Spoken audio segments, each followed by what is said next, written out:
आप लोगों ने अपने बड़े बूढ़ों से ये कहावत तो सुनी होगी कि पाप का घड़ा जब तक ऊपर तक नहीं भरेगा तब तक घड़ा नहीं टूटेगा।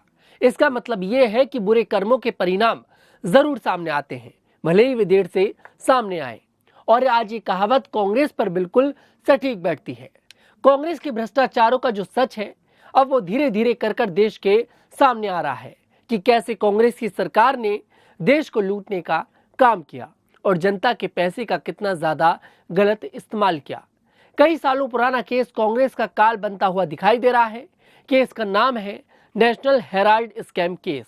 इस मामले की जांच ईडी काफी लंबे समय से कर रही थी और अब ईडी ने अपनी चार्जशीट जो है वो दाखिल कर दी है और सोनिया गांधी और राहुल गांधी दोनों को इसमें आरोपी बताया गया है। अगर राहुल गांधी और उनकी माताजी इस केस में दोषी करार होते हैं तो उन्हें जेल भी जाना पड़ सकता है।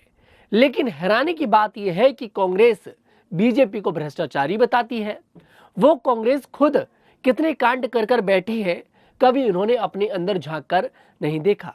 तो चलिए आपको कांग्रेस के उस नेशनल हेराल्ड स्कैम केस की कहानी बताते हैं जिसमें आज कांग्रेस बुरी तरह फंसती हुई नजर आ रही है।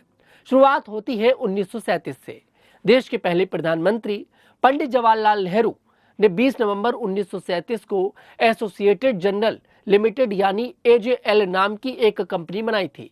इसका उद्देश्य अलग अलग भाषाओं में समाचार पत्रों को प्रकाशित करना था। तब एजेएल के अंतर्गत अंग्रेजी में नेशनल हेराल्ड, हिंदी में नवजीवन और उर्दू में कौमी आवाज समाचार पत्र प्रकाशित हुए। भले ही एजेएल के गठन में पंडित जवाहरलाल नेहरू की भूमिका थी, लेकिन इस पर मालिकाना हक कभी भी उनका नहीं रहा, क्योंकि इस कंपनी को 5000 स्वतंत्रता सेनानी सपोर्ट कर रहे थे और वही इसके शेयर होल्डर भी थे। 90 के दशक में ये अखबार घाटे में आने लगे।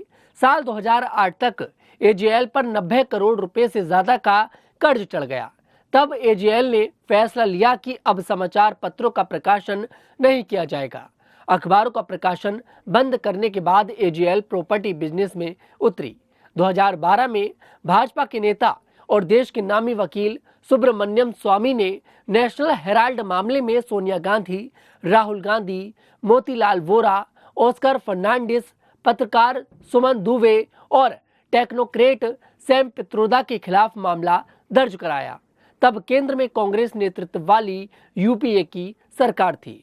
सुब्रमण्यम स्वामी ने दावा किया कि यंग इंडिया लिमिटेड ने 2000 करोड़ रुपए से अधिक की संपत्ति और लाभ हासिल करने के लिए गलत तरीके से निष्क्रिय प्रिंट मीडिया आउटलेट की संपत्ति को अधिग्रहित किया है। स्वामी ने यह भी आरोप लगाया कि वाईआईएल ने 90.25 करोड़ रुपए की वसूली के अधिकार हासिल करने के लिए सिर्फ 50 लाख रुपए का भुगतान किया था, जो एजेएल पर कांग्रेस पार्टी का बकाया था। यह राशि पहले अखबार शुरू करने के लिए कर्ज के रूप में दी गई थी। उन्होंने यह भी आरोप लगाया कि एसोसिएट जर्नल्स लिमिटेड को दिया गया कर्ज अवैध था, क्योंकि यह पार्टी के फंड से लिया गया था। 2014 में जब केंद्र में भाजपा की सरकार आई तो इस मामले की जांच प्रवर्तन निदेशालय यानी कि ईडी ने शुरू की। मामले में सोनिया गांधी और राहुल गांधी पर कार्रवाई की तलवार लटकने लगी थी। ऐसे में दोनों कोर्ट पहुंच गए। 19 दिसंबर 2015 को निचली अदालत ने इस मामले में दोनों को जमानत दे दी थी। 2016 में सुप्रीम कोर्ट ने उनके खिलाफ कार्रवाई रद्द करने से इनकार करते हुए मामले के सभी 5 आरोपी यानी कि सोनिया गांधी, राहुल गांधी, मोतीलाल वोरा, ऑस्कर फर्नांडिस और सुमन दुबे को व्यक्तिगत उपस्थिति से छूट दी थी। 2018 में केंद्र सरकार ने 56 साल पुराने स्थायी पट्टे को समाप्त करने का फैसला लिया। इसके अलावा हेराल्ड हाउस परिसर से एजेएल को इस आधार पर बेदखल करने का फैसला किया गया कि एजेएल कोई प्रिंटिंग या पब्लिकेशन गतिविधि नहीं कर रहा था, जबकि इसी काम के लिए बिल्डिंग को 1962 में आवंटित किया गया था।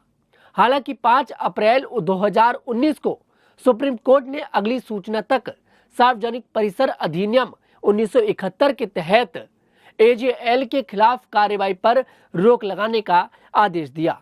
इस मामले में ईडी ने सोनिया गांधी और राहुल गांधी को पूछताछ के लिए भी बुलाया था। फिलहाल अब इस मामले में ईडी ने अपनी चार्जशीट जो है वो दाखिल कर दी है और सोनिया गांधी और राहुल गांधी को मुख्य आरोपी बनाया गया है। और अब इस मामले पर 25 अप्रैल को दिल्ली की राउज वेन्यू कोर्ट ये तय करेगा कि जांच एजेंसी ने जो चार्जशीट दायर की है उस पर संज्ञान लेना है या फिर नहीं लेना है। लेकिन यहाँ पर अगर देखा जाए तो राहुल गांधी और सोनिया गांधी दोनों की मुश्किलें जो हैं वो बढ़ती हुई नजर आ रही हैं, क्योंकि अगर दोनों दोषी करार होते हैं तो उन्हें जेल भी जाना पड़ सकता है। फिलहाल इस खबर पर आपको क्या लगता है, कमेंट सेक्शन में जरूर बताइएगा। मैं तनुज दीक्षित फिर आपसे मुलाकात करूंगा, तब तक के लिए हमारे साथ देखते रहिए द न्यूज़ 15।